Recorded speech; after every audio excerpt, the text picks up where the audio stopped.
இன்ப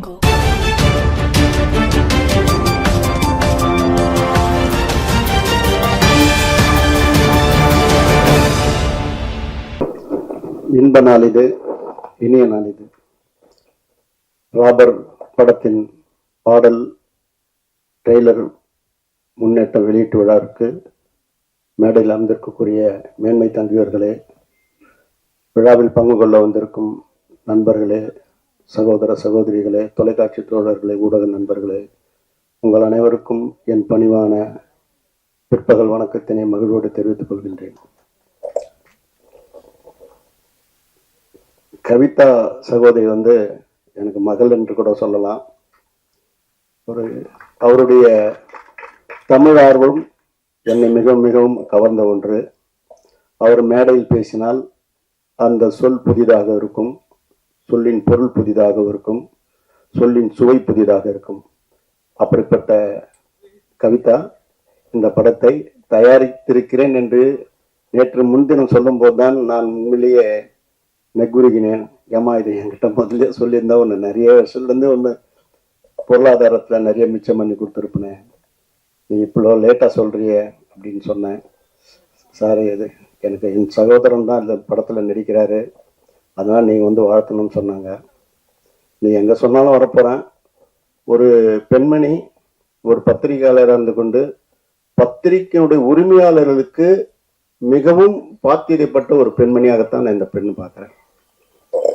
தினமலர் ரமேஷ் சாரும் ஆதிமூலம் சாரும் என்கிட்ட பலமுறை இந்த பெண்மணியை தான் எனக்கு அனுப்பிச்சு வச்சு சில எண்ணங்களையும் எழுத்துக்களையும் சொல்வார்கள். அவர்கள் கோயில் திருப்பணிக்கு மிக பிரமாதமான ஒரு உற்ற துணையாக உற்றுழி உதவும் ஒரு நல்ல பெண்மணியாகத்தான் அவர் வாய்த்திருக்கிறார். அப்படிப்பட்டவர் இந்த படத்தை எடுத்திருக்கிறார். மிக சிறப்பான ஒன்று. நான் பாக்யராஜ் சாரை உண்மையிலேயே என்றென்றும் போற்றி மகிழக்கூடியவன். பக்கத்தில் இருக்கக்கூடிய ரம்பா 2000 கோடிக்கு சொத்துக்கு அதிபதி புருஷன். அவங்க இந்த மேடையில் உட்காந்துருக்கும் போது எனக்கு உண்மையிலேயே கண்கள் பணிக்கிறது. கடந்த வாரம் ரம்பானுடைய கணவர் இந்திரன் என்னிடம் அப்பா, என்னுடைய மனைவி உங்கள் ஆசீர்வாதத்தில் நல்லபடியாக வாழ்ந்துன்னு இருக்கிறோம், ஆனால் வீட்டிலேயே இருக்கிறது அதுக்கு ஏதோ ரொம்ப கொஞ்சம் உறுத்தலாக இருக்குன்னு நான் நினைக்கிறேன். அது சொல்லலை, ஆனால் அவங்களுக்கு திரும்பவும் ஒரு சினிமாவில் வாய்ப்பு கொடுக்கணும் அப்படின்னு என்கிட்ட சொன்னார். அதுக்காக நீ படங்களை எடுத்துடாதடா, நானே கண்டிப்பாக பண்ணித்தரேன், என்னுடைய நல்ல கம்பெனிக்கெலாம் நான் சொல்கிறேன் அப்படின்னு சொல்லியிருக்கிறேன். ஆகவே உன் வரவு நல்லுறவாக ரொம்ப அம்மா, உன் அம்மான்னு சொல்கிறது என் மகளாக நினச்சி தான் சொல்கிறேன். அடுத்து அம்பிகா மேடம் இருக்காங்க. கூலிக்காரனுக்கு என் படத்தில் பணியாற்றுறதுக்காக பல முறை முயன்று அது நடக்காமல் போச்சு. இருப்பினும் ஏதாவது ஒரு காரணத்தில் உங்களை ஒரு படத்தில் நடிக்க வைக்கணும்னு நான் எண்ணது உண்டு. ஆகவே தியாகராஜன் சாரை பற்றி சொல்ல வேண்டியதில்லை. வண்ண வண்ண பூக்கள்லாம் அவருடைய மகனை வாலண்டியராக கொடுத்து அதுக்கு ஒரு பெரிய தேசிய விருதே கிடைக்கிறதுக்கு ஒரு முக்கிய காரணகர்த்தாக விளங்கினார். ஆகவே பிரசாந்த் எங்கள் குடும்பத்தில் ஒருத்தர்.